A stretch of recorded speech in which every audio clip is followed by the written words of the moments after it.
এই কোয়েশ্চন পেপাৰখন হৈছে HSLC ৰিভিজনেল টেষ্ট এক্সামিনেশ্যন 2020 সাবজেক্ট হৈছে আসামিজ এমআইল ক বিভাগত দিয়া হৈছে অৰ্থাৎ গ্ৰুপ এ দিয়া হৈছে তলৰ যিকোনো দুটা প্ৰশ্নৰ উত্তৰ লিখা এনেকুৱা ধৰণৰ আহিব যিকোনো দুটা লিখিব ক'ব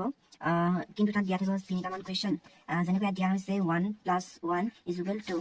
এইখিনি পাৰিবা তোমালোকে যদি ইনভেষ্টৰ নিয়োগ হৈ কোয়েশ্চন পেপাৰখনতে লিখি থোৱা আছে আগতে ভাৰতীয় সংস্কৃতিৰ প্ৰাণ কি ক্ৰমবৰ্ধমান তাৰপাছত কোনটো যুগক ভাৰতীয় সংস্কৃতিৰ বিস্তাৰ যুগ বুলিব পাৰি এইটো এটা তাৰপিছত তলৰ 2 নম্বৰ কোয়েশ্চনটো দিয়া হৈছে তলৰ যিকোনো দুটা প্ৰশ্নৰ অতি চমু উত্তৰ লিখা 1 + 1 = 2 জাতিকে শৰ্টকে লিখিব কোৱা হৈছে ভাইৰাছ কি এইটো এটা পাৰিবা তাৰপিছত অৰুণিমা সিনহাৰ কোনবিধ খেলত বিশেষ দক্ষতা আছিল এইটো এটা ইণ্টাৰনেটক চমুকৈ কি বুলি কোৱা হয় এইটো এটা তাৰপিছত 3 নম্বৰ কোয়েশ্চন দিয়া হৈছে তলৰ যিকোনো তিনিটা চমু উত্তৰ লিখা 2 × 3 = 6 দিয়া হৈছে ক দিয়া হৈছে সকলো আঁতৰ মূলতে দুটা বিপৰীত পন্থা কাম কৰে এই পন্থা দুটা কি কি এইটো এটা তাৰপাছত এইখিনি কাম ক দিয়া হৈছে এইখিনি কাম তেওঁলোকৰ কাৰ্যকৰী শিক্ষাৰ একোটি পাত মাথো কোনখিনি কাম তেওঁলোকৰ ছাত্ৰ ছাত্ৰীসকলৰ কাৰ্যকৰী শিক্ষাৰ একোটি পাত বুলি বুজাই লিখা মানে কৈছে যে কোনখিনি ইয়াত দিয়া হৈছে এইখিনি কাম তেওঁলোকৰ কাৰ্যকৰী শিক্ষাৰ একোটি পাত মাথো তাৰপিছত সুধিছে যে কোনখিনি কাম তেওঁলোকৰ কাৰ্যকৰী শিক্ষাৰ একোটি পাত বুজাই লিখিব কৈছে লেখকৰ মতে ছাত্ৰৰ জীৱনৰ প্ৰকৃত উদ্দেশ্য কি কি এইটো এটা তাৰপিছত ঘট দিয়া হৈছে অজন্তাৰ ছবিবোৰত প্ৰকাশ পোৱা ভাৱ বস্তু দুটা কি কি এইটো এটা ইম্পৰ্টেণ্ট হয় এইটো পৰীক্ষা থকা খুবেই সম্ভাৱনা থাকে তাৰপিছত 4 নম্বৰ কোয়েশ্চনত আছে তলৰ যিকোনো দুটাৰ অতি চমুত্ৰ লিখা 2 × 2 = 4 কত দিয়া হৈছে ভাইৰাছে কম্পিউটাৰ এটাক কেনেদৰে বিজুতি ঘটাব পাৰে ভাইৰাছে মানে কেনেকৈ কম্পিউটাৰ এটাক মানে ধ্বংস কৰিব পাৰে বা বিনষ্ট কৰিব পাৰে ঠিক তেনেধৰণৰ কত দিয়া হৈছে মাউণ্ট এভাৰেষ্টৰ অৰুণিমাই কেতিয়া আৰোহণ কৰিছিল তাত তেওঁ কিমান সময় ধৰি আছিল এইটো এটা খুব ইম্পৰ্টেণ্ট হয় এইটো পঢ়া দেখা যায় চিকিৎসালয়ৰ পৰা ওলাই গৈ অৰুণিমাই কাক আৰু কিয় লগ ধৰিছিল এইটো এটা তাৰপিছত কোয়েশ্চন নম্বৰ 5 দিয়া হৈছে তাৎপৰ্য বিচাৰ কৰা 3 নম্বৰ এইটো খুবেই ইম্পৰ্টেণ্ট হয় পৰীক্ষাত খুব সম্ভাৱনা থাকে এইটো পঢ়ে ৰুৱে পাণ এই তিনিয়ে নিশ্চিন্তে আন 6 নম্বৰ কোয়েশ্চন আছে তলৰ যিকোনো এটা প্ৰশ্নৰ উত্তৰ লিখা ইয়াত 4 মাৰ্ক আছে কত দিয়া হৈছে অৰুণিমা সিনহাৰ এভাৰেষ্ট অভিযানৰ বৰ্ণনা কৰা অৰ্থাৎ অৰুণিমা সিনহাৰ এভাৰেষ্ট আৰোহণৰ যাত্ৰাটো মানে বৰ্ণনা কৰি বা নিজৰ ভাষাত তোমালোকে লিখি দিবা খত আছে ইণ্টাৰনেটৰ অত্যাধিক ব্যৱহাৰে ছাত্ৰ ছাত্ৰীৰ জীৱনত কেনে প্ৰভাৱ পেলাব পাৰে পাঠৰ আধাৰত বুজাই লিখা ইণ্টাৰনেটে মানে কেনেধৰণৰ ব্যাঘাত জন্মাব পাৰে তাৰ ওপৰত মানে পাঠটিৰ ওপৰত ভিত্তি কৰি কিনে লিখিব কৈছে 7 নম্বৰ কোয়েশ্চন আছে যিকোনো এখুৰা ব্যাখ্যা কৰিব কৈছে 4 নম্বৰ দিয়া হৈছে কত আছে নৰ সেৱাই প্ৰকৃত নাৰায়ণ সেৱা অৰ্থাৎ মানুহৰ সেৱাই হৈছে প্ৰকৃত ভগৱান বা বিষ্ণুৰ বা নাৰায়ণৰ সেৱা সেইটো কত দিয়া হৈছে সংস্কৃতিৰ অবিচ্ছেদ্য ধাৰাই হৈছে ভাৰতীয় জীৱনৰ মূল সম্পদ এইটো এটা তাৰপিছত 8 নম্বৰ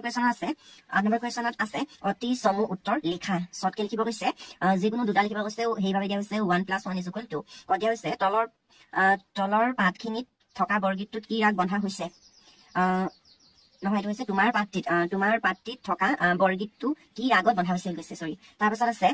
জিকিৰ শব্দটি কি শব্দৰ পৰা আহিছে এইটো এটা তাৰপিছত গদ আছে অসমীয়া সাহিত্যত গল্প সম্ৰাট বুলি কাক কোৱা হয় তাৰপিছত 9 নম্বৰত আছে তোমাক দিয়া হৈছে বৰগীতৰ দুটা লক্ষণ লিখা এইটো এটা ইম্পৰ্টেণ্ট নিশ্চয় তোমালোকে পাৰিবা বৰগীতৰ লক্ষণ তোমালোকে মনত থাকি তোমালোকৰ তাৰপিছত জিকিৰ বিষয় এটি টুকা লিখা 3 মাৰ্ক দিয়া হৈছে তোমালোকে পাৰিবাই তাৰপিছত 11 নম্বৰ দিয়া হৈছে মই অসমীয়া কবিতাটি অসমৰ প্ৰকৃতিৰ বিনন্দীয়া ৰূপ কিদৰে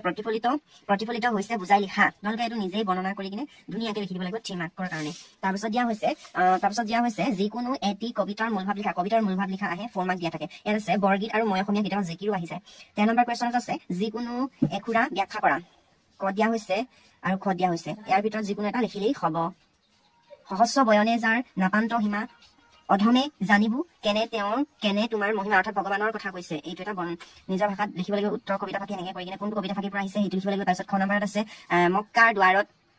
দুৱাৰত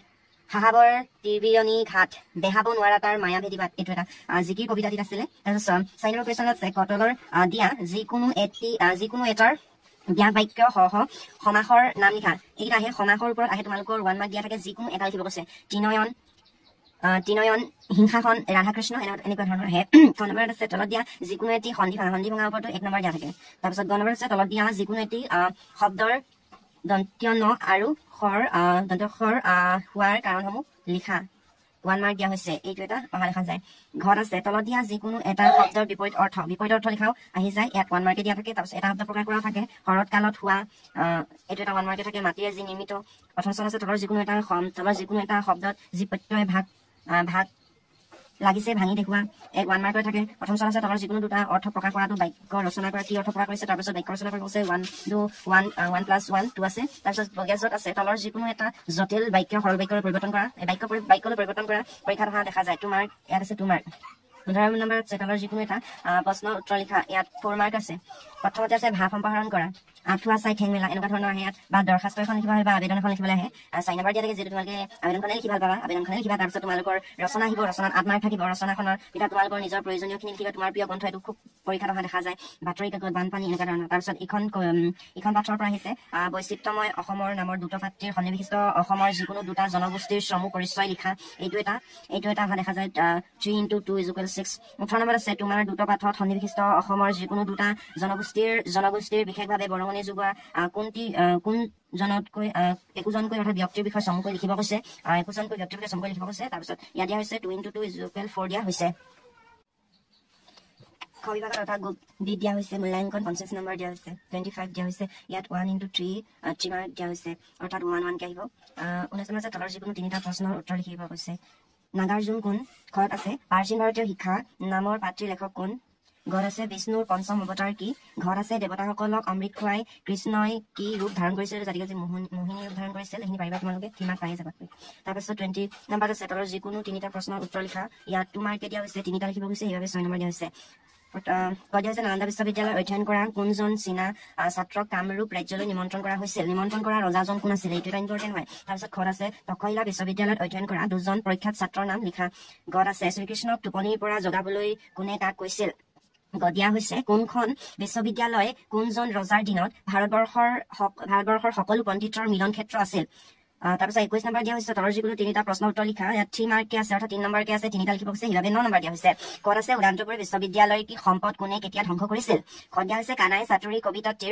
কবিতাটোত কাঠবাজি বুলি কাক কৈছে এই অপবাদৰ পৰা তেওঁ কোনে কেনেকৈ ৰক্ষা কৰিছে এইখিনি জাতিকে যে অকণমান বহলাই লিখিব লাগিব যে কাঠবাজি কাৰ কথা কৈছে যশোদাৰ কথা কৈছে এই অপৰাধৰ পৰা কোনে কেনেকৈ অৰ্থাৎ কৃষ্ণই কেনেকৈ মানে কাঠবাজি যশোদাৰ এই অপৰাধটোৰ পৰা ৰক্ষা কৰিছে অকণমান বহলাই লিখিব লাগিব এইখিনিৰ পৰা তাৰপিছত গত আছে কৃষ্ণই বিভিন্ন সময়ত কি অৱতাৰ ধাৰণ কৰি কেনে কাৰ্য সাধন কৰিছিল বুজাই লিখা কি ৰূপ ধাৰণ কৰি কৃষ্ণই কাৰ্য সাধন কৰিছিল সেইটো বহলাই লিখিব হৈছে 3 নম্বৰ দিয়া হৈছে তাৰপিছত ঘৰত আছে তথাপিও তুহাক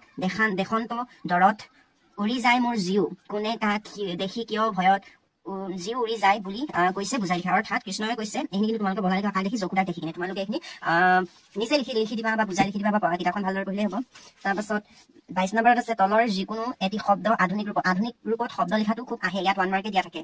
তাৰপিছত ঘৰ আছে তলৰ শব্দ দুটা সমাৰ্থ শব্দ লিখা থাকে দুটা লিখিব কয় 2 নম্বৰ এটাত 1 নম্বৰকে দিয়া থাকে তাৰপিছত তলৰ বাক্যটি শুদ্ধকৈ লিখা বাক্যসমূহ শুদ্ধকৈ লিখিবলৈ আহে 1 মাৰ্ক দিয়া থাকে তাৰপিছত একেবাৰে শেষত লিখিলে ইজি হয় তোমালোকে পাবা 23 নম্বৰ দিয়া হৈছে উপসৰ্গ ব্যৱহাৰ কৰি দুটা শব্দ লিখা 2 মাৰ্ক দিয়া হৈছে দুটা শব্দ লিখিব হৈছে 1 মাৰ্ক এটা লিখিলেই পাই যাব তোমালোকে ভাবাচোন ইমান ইজি তাৰপিছত 24 নম্বৰত আছে অনুসৰ্গ ব্যৱহাৰ কৰি এটা বাক্য লিখা তোমাক এটা বাক্য লিখিব কৈছে অনুসৰ্গ ব্যৱহাৰ কৰি কিনে 1 মাৰ্ক দিয়া হৈছে যদি তোমালোকৰ এনে ধৰণৰ ভিডিঅ' পাবলৈ মন আছে তেন্তে এই ভিডিঅ'টো লাইক কৰিবা চেনেলটো ছাবস্ক্ৰাইব কৰিবা আৰু এনেকুৱা ভিডিঅ' লাগে বুলি তোমালোকে কমেণ্টত জনাবা যদি তোমালোকে ভিডিঅ'টো লাইক কৰা চেনেলটো ছাবস্ক্ৰাইব কৰা আৰু কমেণ্টত জনোৱা যে এনেকুৱা ধৰণৰ ভিডিঅ' লাগে তেন্তে মই মটিভেশ্যন পাম তেতিয়াহে মই এনেকুৱা ধৰণৰ ভিডিঅ' দিবলৈ আগ্ৰহ হ'ম সেইবাবে তোমালোকে যিমান পাৰা তোমালোকৰ বন্ধু বান্ধৱীৰ সৈতে শ্বেয়াৰ কৰা